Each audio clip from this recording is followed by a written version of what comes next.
Everybody to our podcast of the REBT advocates.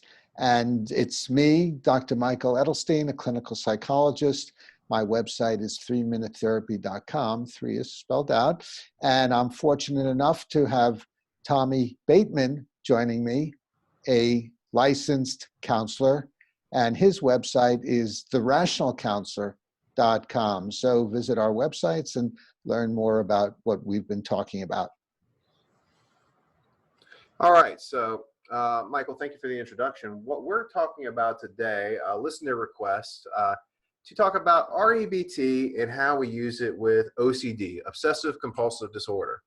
Now, Obsessive-Compulsive Disorder is defined in the DSM as an anxiety disorder. It's classified as an anxiety disorder, and it's characterized by, of course, as you can guess, with the word O, obsessive in there, obsessive thinking, usually over the same themes over and over and over again, ritualistic behavior, compulsions to do things, to do certain rituals.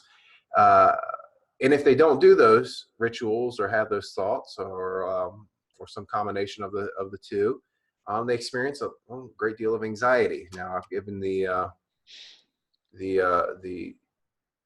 layman's version of the disorder. Now, of course, just to defeat some stereotypes, it doesn't necessarily mean clean freak. There's such things as folks with OCD that are obsessed with things other than cleanliness of their home. In fact, are quite dirty, but perhaps can't stand, to use some key REBT language, can't stand not flipping the light switch on and off, or have to make sure all the electrical outlets are covered in the house. While the house can be dirty, things like that. So there's many variations of it. Now, that kind of led into a bit of a theme I wanted to discuss today is definitions via the DSM and definitions via REBT. Now, the DSM, we have, Michael and I, in a previous episode titled, I forgot the number, but it's a diagnosis useful, is the title of that episode. I highly recommend giving that a look out. We kind of criticize the DSM because it really doesn't, it's not helpful. It's not describing of the actual problem. Now, REBT will describe the problem as an irrational thought that leads to those compulsions and those obsessions that lead to certain behaviors. For example, if the electricity is on, I cannot stand, if all the outlets are uncovered or all the switches are on, I can't stand the feeling of not knowing that they are on. So I have to check, and if I don't check, that will be an awful thing, and I cannot stand it. Awful meaning the world's going to end, not necessarily I don't like it, meaning the world is going to end to an exaggerating point, and I cannot stand it, meaning I will fall apart. The world will end if these things don't happen. So REBT takes a little bit different approach than the medicalized DSM version of it. Michael, do you have any comments on that? Yes. Tommy, you've been talking mostly about compulsion, so let me focus more on the O in OCD, the obsessive-compulsive disorder, the obsessions.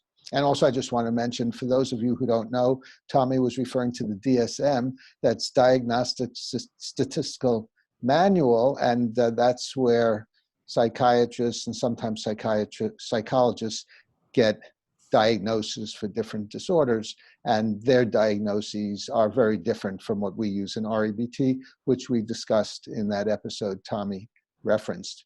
So often what happens with obsessional thinking, people start with an A. They have a thought, usually a negative thought.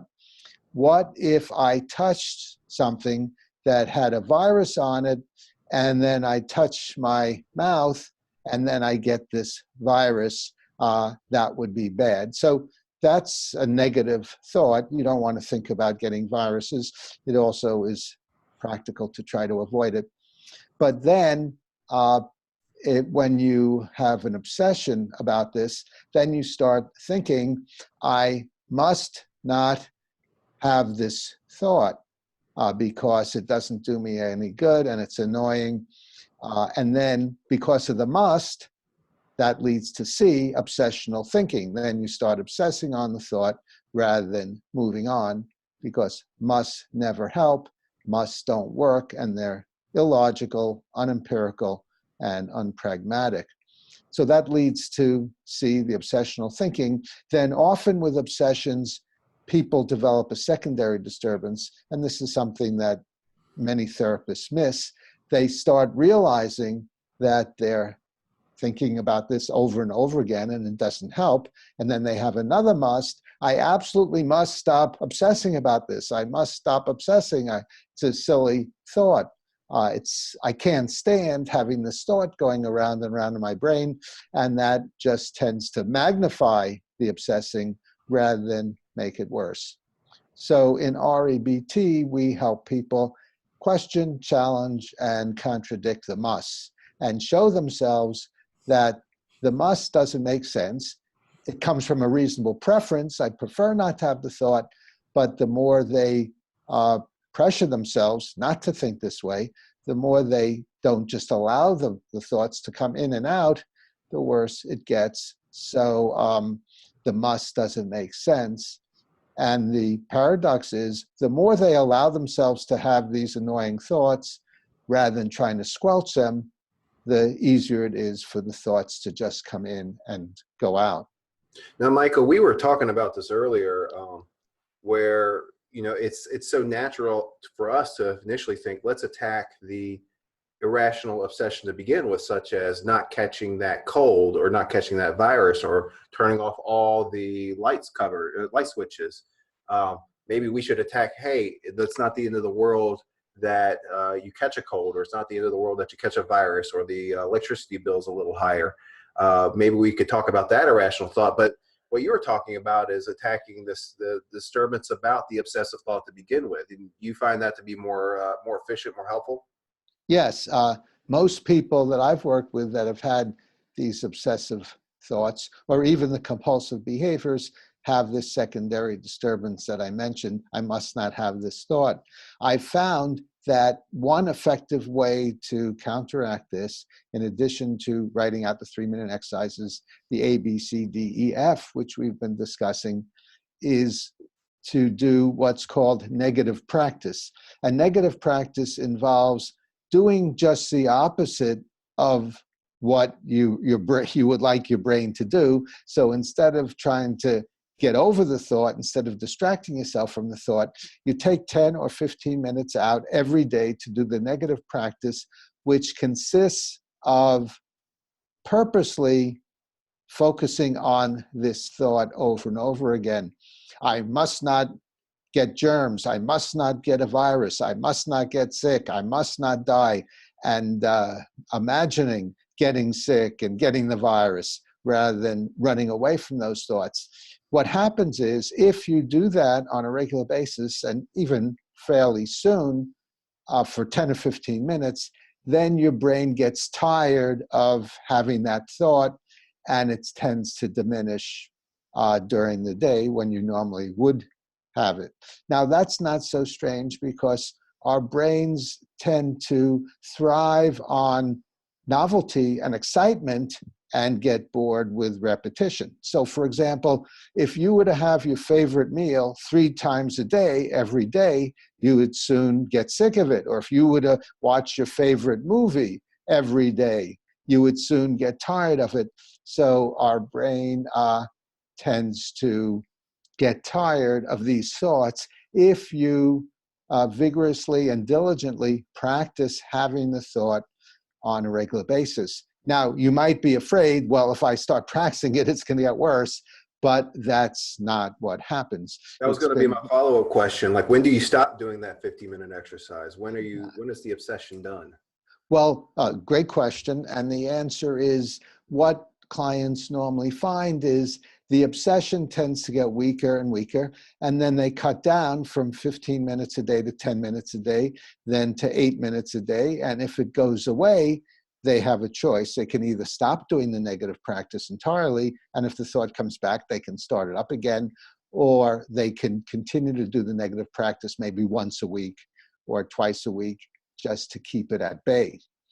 By the way, if you're more interested in how this works physiologically, if you go to Wikipedia and you do a search on negative practice, you'll find a neurological explanation of how this works in the brain. How would you address a compulsion?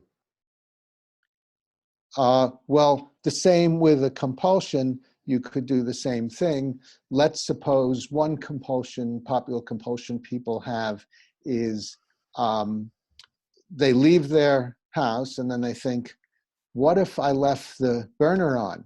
I'll burn down the house. I must have a guarantee I didn't.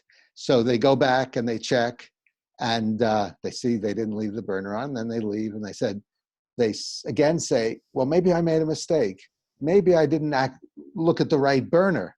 I must have a guarantee I did. And then they'll go back and this will repeat itself. So again, what they would do is they would purposely take 15 minutes out or take 20 minutes out every day and leave the house, go back, check the burner, leave the house, go back, check the burner, keep on doing that. And then the fatigue tends to set in. So it's the same type of thing. So I think this is excellent because it's not quite as intuitive to think, all right, let's attack the secondary disturbance and the obsession itself, not necessarily, excuse me, we're not attacking the irrationality of the obsession, but we are attacking the irrationality of being upset about the obsession, if I'm phrasing it correctly. That's right. We're attacking it in two ways: by questioning the must and should, questioning the thought itself, I must not have this obsession, and then acting against it by forcing yourself to have the obsession. So that's the idea. Yes, Tommy? It's not irrational to think, oh, I don't want to contract the virus. I don't want to have my house burned down. I don't want to waste electricity. That's perfectly rational statements, and perhaps of course, I wouldn't counsel you out of those. I think that'll be a waste of time. It's the obsession over those thoughts that are the problem itself. Yeah, I'm glad you mentioned that. We're not saying give up the preference, as Tommy is saying. The preference, of course, is useful. It would be disadvantageous to leave the burner on or to contract a disease. But if you just have it as a preference rather than a must, then you'll be like everyone else who doesn't have obsessions and compulsions, and that once in a while you think about it, you try to wash your hands in critical situations after eating, etc., but more reasonably because it's a preference and it doesn't lead to compulsive driven behavior. Now, well, I think one of the questions that people will have is like, well, how quick does this work, Doc? You know, I'm doing the negative practice. I mean, how effective is this, really? Yeah. Well, the negative of practice generally starts working pretty quickly after, I'd say after 3 or 4 days, you would start seeing results. In terms of questioning and challenging the irrational beliefs, which are not mutually exclusive from the negative practice, I think that you start to diminish the musts and shoulds after a while. It depends, I would say after a week, if you do write out 3-minute exercises every day and elaborate at E, try to have 6 or 7 statements at E about why the must is false, I would say at the end of a week, you will start to notice a diminution in your obsession. It depends, although there are individual differences, and it depends on how deeply ingrained the obsession is and how deeply ingrained your secondary disturbance is. Okay, Tommy, I think this was a very good discussion and exploration of OCD, Obsessive-Compulsive Disorder. I thank you for your help with this. And don't forget to like the REBT advocates, and please subscribe to stay on the rational side of life.